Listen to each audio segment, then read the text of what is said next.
ఒక betting website 6,000 కోట్లు Indian economy per annum తీసుకొని వెళ్తూ ఉంది. సరే, ఇక్కడ రిజిస్ట్రేషన్ చేసుకోలేదు, ఇక్కడ నామ్స్ని అది పాటించట్లేదు, బట్ పరీమ్యాచ్కి సంబంధించిన వెబ్సైట్ ఎట్లా ఇండియాలో రన్ అవుతుంది, యాడ్స్ ఎట్లా క్యాంపెయిన్ అవుతాయి మార్కెట్లో? పరీమ్యాచ్కి సంబంధించిన వెబ్సైట్ని ఎన్నిసార్లు మీరు బ్లాక్ చేసినా కానీ డొమైన్ యొక్క చిన్న లూప్ హోల్స్ అనమాట, ఈ డొమైన్ని చిన్న ఆల్టర్ చేస్తారు. parimatch.1.com, parimatch.ind.2.com అంటే స్ట్రక్చర్ రెడీగా ఉంటుంది. ఇప్పుడు ఈ షర్ట్ మీద టీ పడింది అనుకోండి, నేనేం చేస్తాను, ఇమీడియట్గా వెళ్ళి షర్ట్ మార్చుకొచ్చుకుంటా, నా బాడీ నా దగ్గరే ఉంది. అట్లాగే వెబ్సైట్కి సంబంధించిన క్లియర్గా మొత్తం ప్రీ స్ట్రక్చర్ వర్క్ రెడీగా ఉంటుంది. సింపుల్గా డొమైన్ చిన్న లింక్ చేంజ్ చేస్తారు. ఎన్ నెంబర్ ఆఫ్ డొమైన్స్ మీరు నమ్మరు. గూగుల్లో పరీమ్యాచ్ అని కానీ లేకపోతే ఇంకేదైనా సెర్చ్ చేశాను అనుకోండి, ఏదైనా యూనివర్సిటీ సెర్చ్ చేసినా కానీ బెట్టింగ్ యాప్ ఓపెన్ అవుతుంది ఆ వెబ్సైట్ ఓపెన్ చేస్తే. ఆ రేంజ్లో ఇండియా మీద దాడి జరుగుతుంది. అయితే దీన్ని బ్లాక్ చేసే అధికారం మనకి సెంట్రల్ గవర్నమెంట్ క్లియర్గా ఐటీ యాక్ట్ ద్వారా 69A ద్వారా క్లియర్గా ఇచ్చింది. నోడల్ ఆఫీసర్స్ని అపాయింట్ చేసింది స్టేట్ వైడ్గా. ఈ నోడల్ ఆఫీసర్స్ చేయాల్సిన పని ఏంటి, ఒక మెకానిజంను పెట్టి ఎప్పటికప్పుడు ఈ లింక్స్ అన్ని బ్లాక్ లిస్ట్ లో పెడుతూ ఉండాలి. ఏ స్థాయి క్యాడర్ వాళ్ళు ఆ నోడల్ ఆఫీసర్స్? నోడల్ ఆఫీసర్స్ వచ్చేసి IAS IPS బ్యూరోక్రాట్స్ ఉన్నారు. సో 69A ద్వారా వీళ్ళు ఎప్పటికప్పుడు మీరు ఇప్పుడు మీకు ఒకసారి చూద్దాం మన తెలంగాణ స్టేట్ లో ఎవరున్నారు నోడల్ ఆఫీసర్స్ అని. సో మీకు చెప్పాను కదా, గవర్నమెంట్ ఆఫ్ ఇండియా ఇచ్చిన గెజిట్ ఇది. ఈ గెజిట్ లో చాలా క్లియర్ గా October 11, 2023 ఐటీ యాక్ట్ ప్రకారం ఇన్ఫర్మేషన్ టెక్నాలజీ 69A ప్రకారం ఈ వెబ్సైట్స్ ని బ్లాక్ చేయడానికి, అంటే ఇల్లీగల్ వెబ్సైట్స్ ని, మన టెర్రరిస్ట్ యాక్టివిటీకి సంబంధించిన వెబ్సైట్స్ అయినా అయ్యుండొచ్చు, ఇలా మనీ లాండరింగ్ నేరాలకు పాల్పడేటువంటి వెబ్సైట్స్ అయినా అయ్యుండొచ్చు, ఇల్లీగల్ బెట్టింగ్ వెబ్సైట్స్ అయినా అయ్యుండొచ్చు, ఇంకేదైనా వెబ్సైట్ కి సంబంధించిన వాటిని బ్లాక్ చేసే అధికారం నోడల్ ఆఫీసర్స్ కి ఇచ్చింది. మన తెలంగాణ స్టేట్ కి వచ్చేసరికి ఇక్కడ నోడల్ ఆఫీసర్స్ గా ఇద్దరు ఉన్నారు. జయేష్ రంజన్ IAS, మీకు తెలిసే ఉండొచ్చు, principal secretary government IT. Okay. Doctor Jitender IPS, ఈయన ప్రజెంట్ DGP. వీళ్ళిద్దరు నోడల్ ఆఫీసర్స్. సో వీళ్ళిద్దరి బాధ్యత ఇలాంటి ఇల్లీగల్ వెబ్సైట్స్ అన్ని బ్లాక్ లిస్ట్ లో పెడుతూ ఉండాల్సిన బాధ్యత వీళ్ళది. సో వీళ్ళ ఒక మెకానిజం అనేది ప్రాపర్ గా డెవలప్ చేయాలి. ఎలాంటి మెకానిజం, ఈ వెబ్సైట్ లింక్ ప్రతిరోజు వందల మంది ఆఫీసర్లు కూర్చొని ఎవరు పడితే వాళ్ళు దీనికోసం కొన్ని వేల మంది పోలీస్ రిసోర్స్ని పెట్టి వెబ్సైట్స్ లింక్ను వేలల్లో వస్తుంటే చూస్తూ ఉండరు. ఒక పోర్టల్ డెవలప్ చేసి మీలాంటి వాళ్ళు నాలాంటి వాళ్ళు చదువుకునే స్టూడెంట్స్ ఎవరైనా సరే యాక్సెసిబుల్గా ఉండేటువంటి పోర్టల్ ఇది. ఒక వెబ్సైట్ బెట్టింగ్ వెబ్సైట్ ఇక్కడ ఓపెన్ అవుతుంది, మనీ డిపాజిట్స్ తీసుకుంది అంటే ఆ డొమైన్ తీసుకొని వెళ్ళి ఈ పోర్టల్లో పెడితే ఈ పోర్టల్లో ఉన్న అప్లోడ్ చేసిన వెంటనే బ్లాక్ లిస్ట్లో పెట్టే అధికారం 69A యూజ్ చేసి ఈ IPS ఆఫీసర్స్ ఉంది కాబట్టి అలా బ్లాక్ లిస్ట్ లో పెట్టొచ్చు. ఆ టైప్ ఆఫ్ మెకానిజం మనకు కావాలి కదా. కానీ ఇక్కడికి వచ్చేసరికి స్టేట్ డ్యూయల్ పాలసీ ఉంది. మీరు అబ్జర్వ్ చేస్తే ఒకవైపు ఏమో బెట్టింగ్ యాప్ ప్రమోట్ చేసే వాళ్ళందరి మీద కేసులు పెడుతూ అరెస్టులు చేసి లోపలికి పంపించాలి అని జరుగుతూ ఉంది ప్రచారం. ఇంకొక సైడ్ వచ్చేసరికి స్టేట్ లో ఉన్నటువంటి పబ్లిక్ ఎంటిటీసే బెట్టింగ్ యాప్స్ ని ప్రమోట్ చేస్తూ ఉన్నాయి. రెస్పాండ్ అవ్వాల్సిన వాళ్ళు ఎవరు చేయాల్సిన పనులు చేయరు.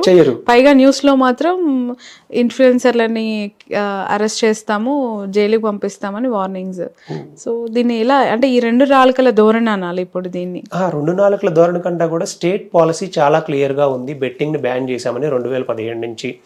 మన డిమాండ్ ఏంటి, తెలంగాణలో ఇప్పటి వరకు ఎన్నో వేల మంది ఆత్మహత్యలు చేసుకుని బెట్టింగ్ ద్వారా చనిపోయారని ప్రచారం చేస్తూనే ఉన్నారు.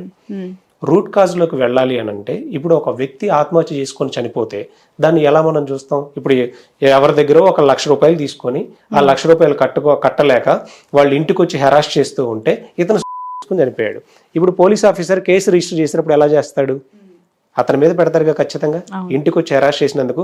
ఇప్పుడు బెట్టింగ్ ఆడి ఒక 20 లక్షలు నష్టపోయి ఫ్యామిలీ మొత్తం ఆత్మహత్య చేసుకొని చనిపోయింది ఒక ఇల్లీగల్ బెట్టింగ్ యాప్ ద్వారా. కేసు నమోదు చేసేటప్పుడు బెట్టింగ్ యాప్ ద్వారా నష్టపోయిన బాధితుడు అని కేసు క్లోజ్ చేస్తున్నారే గానీ అతను ఏ యాప్ వాడాడు, అది తెలంగాణలో ఎలా ఓపెన్ అయింది, ఆ ఆపరేటర్ ఎవడు, ఏ అకౌంట్ లోకి డబ్బులు వెళ్ళని, అక్కడి నుంచి రూట్ ఎలా వెళ్ళింది అని యాప్ ఆపరేటర్ ని బెట్టింగ్ యాప్ నడిపే వ్యక్తిని అక్యూజర్ గా చేరుస్తున్నారా? ఒక్క FIR చూపించండి తెలంగాణ స్టేట్ లో 2017 నుంచి ఇప్పటి వరకు ఎవరైనా ఆత్మహత్య చేసుకొని చనిపోతే దానిలో ఆపరేటర్ ని చేర్చారు అని.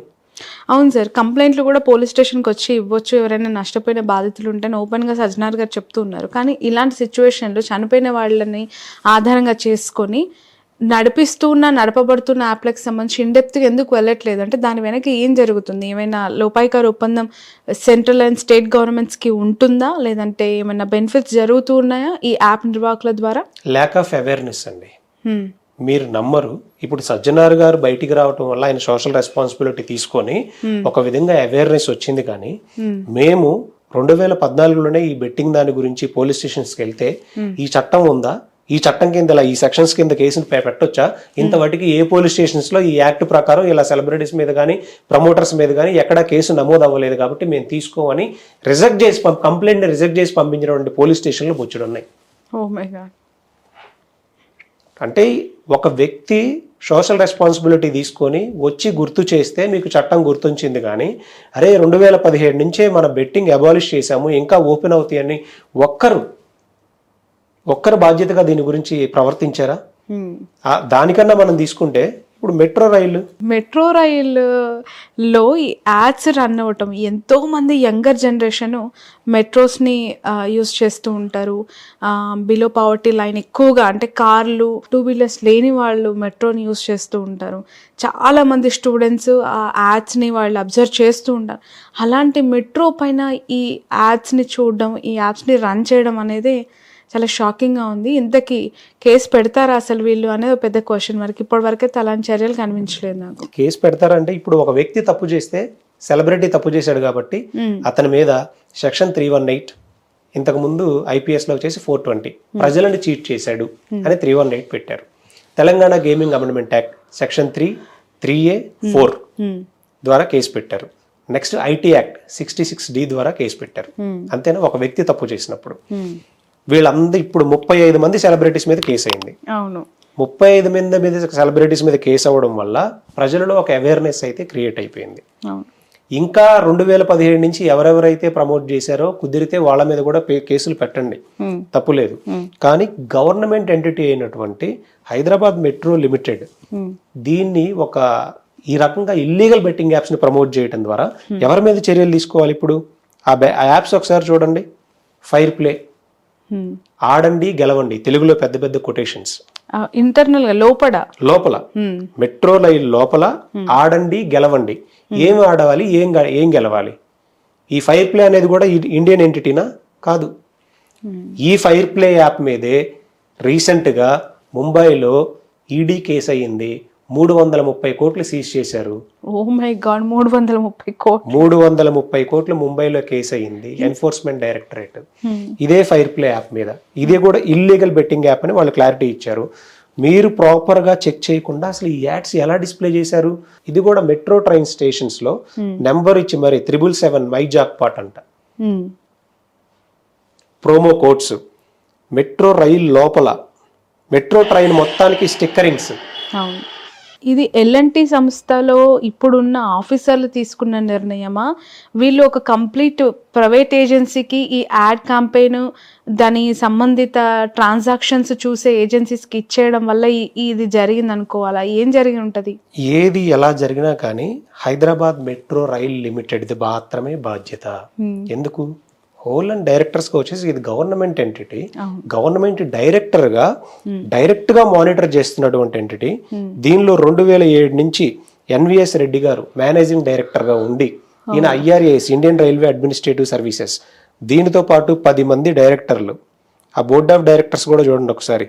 Santhi Kumari IAS, NVS Reddy IRAS, Danakarna IAS, Ramakrishna IAS, Vikas Raj IAS, doctor Jitender IPS, present DGP. మీరంతా బోర్డ్ ఆఫ్ డైరెక్టర్స్ గా మెట్రో రైలుకి ఉన్నప్పుడు మీ కళ్ళ ముందు మెట్రోలో బెట్టింగ్ యాడ్స్ ని ప్రమోట్ చేస్తూ ఆడండి గెలవండి పందెం కాయండి అది కూడా ఉంది. 30 గేమ్స్ 30+ గేమ్స్ ఉంటాయంట. దానిలో పందెం కాయండి అని ట్రైన్ మొత్తానికి స్టిక్కరింగ్స్ వేస్తుంటే తెలంగాణ గేమింగ్ అమెండ్మెంట్ యాక్ట్ మెట్రోకి ఏమైనా ఎగ్జంప్షన్ ఇచ్చిందా? 2017 నుంచి ఎలాంటి ఎగ్జంప్షన్స్ లేవుగా. లా పాలసీ ఏం చెప్తుంది, తెలంగాణ స్టేట్ మొత్తానికి అప్లికబుల్ అవుతుంది. సార్ ఇప్పుడు సెలబ్రిటీస్ ఎవరైతే విచారణకు వెళ్ళొస్తున్నారో మాకు అవగాహన లేక ఆడేసాము, దీని లోతు మాకు తెలియక మేము ప్రమోట్ చేసామని చెప్తున్నారు కదా, ఈ 10 మంది ఆఫీసర్లను అడిగినా ఇప్పుడు ఆ బ్యూరోక్రాట్లు అట్లనే చెప్తారా? మరి అదే కదా క్వశ్చన్. వాళ్ళకి తెలియదు అంటే, చట్టం సామాన్యుడికి తెలియదు అంటే నిజంగానే అవేర్నెస్ లేకుండా పోవచ్చు. కానీ ఇక్కడ బ్యూరోక్రటీస్ కి ఖచ్చితంగా తెలియాల్సిన నెసెసిటీ ఉందిగా. ఒకవేళ మీరు డైరెక్ట్ గా చేయకపోయినా LNTతో కొల్యూడైనా సరే వాళ్ళు కూడా laws and bylaws, state laws follow అవ్వాల్సిందే కదా. మీరు రెగ్యులర్ గా మెకానిజం చేస్తున్నారుగా, మీకు అంత ఆఫీస్ ఎందుకు, అంత ఇన్ఫ్రాస్ట్రక్చర్ ఎందుకు? 2007 నుంచి మీకు ఈ NVS రెడ్డి గారి శాలరీ ఎంత తెలుసా అండి? పరాణము 4 కోట్లు. 4 కోట్ల శాలరీ అక్షరాల.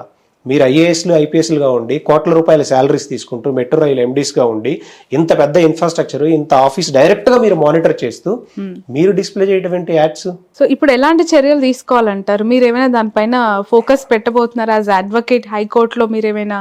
డెఫినెట్ గా మేము ఆల్రెడీ చీఫ్ సెక్రటరీకి, ఎన్ఫోర్స్మెంట్ డైరెక్టరేట్కి, నెక్స్ట్ MITకి రిప్రజెంటేషన్స్ ఆల్రెడీ పంపించాము. హైకోర్టులో కూడా మేము పబ్లిక్ ఇంట్రెస్ట్ లిటిగేషన్ వేయబోతున్నాము. స్టేట్ యొక్క డ్యూయల్ పాలసీ ఇది, అంటే డ్యూయల్ స్టాండ్. ఒక పాలసీ మీద డ్యూయల్ స్టాండ్. ఒక సైడ్ గవర్నమెంట్ ఎంటిటీస్ ప్రమోట్ చేస్తూ ఉంటే ఇంకొక సైడ్ సెలబ్రిటీస్ మీద కేసులు పెడుతూ ఉన్నారు. సెలబ్రిటీస్ మీద కేసులు పెట్టినటువంటి అదే విధంగా ఇక్కడ కూడా చర్యలు ఉండాలి. బట్ ఇక్కడ చాలా పెద్ద తలకాయ నొప్పి ఇష్యూ ఇది. ఎందుకు అని అంటే సజ్జనార్ గారి చుట్టూ ఒకవైపు పాపం ఆయన ఇటువైపు పోరాటం చేస్తూ ఉంటే అదే బ్యూరోక్రాట్స్ చాలా మంది దీన్ని ఇన్వాల్వ్ అయి ఉన్న ఈ మెట్రో రైల్కి సంబంధించి ప్రమోషన్ అనేది ఆయనకి చాలా రిస్కీ థింగ్ కదా ఇది. అంటే ఆయనకి ఇప్పుడు ఇది ఒక లీగల్ అంశంగానే మనం చూడాలండి. సజ్జనార్ గారు ఒక సోషల్ రెస్పాన్సిబిలిటీ తీసుకొని ఆయన బయటకు వచ్చారు. సో ఆయన బయటకు వచ్చిన విషయం ఆయన ద్వారా నిజంగా చాలా అవేర్నెస్ అయితే వచ్చింది. ఇప్పుడు ఇన్ఫ్లుయెన్సర్స్ అందరూ కూడా మాకు తెలియక చేశామని అంటున్నారు. ఇప్పుడు ఇదే NVS రెడ్డి గారు నాకు తెలియక నేను అలౌ చేశాను ఇన్ని సంవత్సరాలు అని చెప్తే ఏంటి సమాధానం? ఇదే DGP జితేందర్ గారు వన్ ఆఫ్ ది డైరెక్టర్గా ఉన్నారు. ఇంతమంది IASలు, 10 మంది బోర్డ్ ఆఫ్ డైరెక్టర్స్ అందరూ IASలే. వీళ్ళందరూ మేము మెట్రో రైల్లో తెలియక అలౌ చేశాము అని చెప్పగలరా 2 సంవత్సరాల నుంచి? అండ్ ఇంకొకటి, 2 సంవత్సరాల నుంచి మీరు ప్రమోట్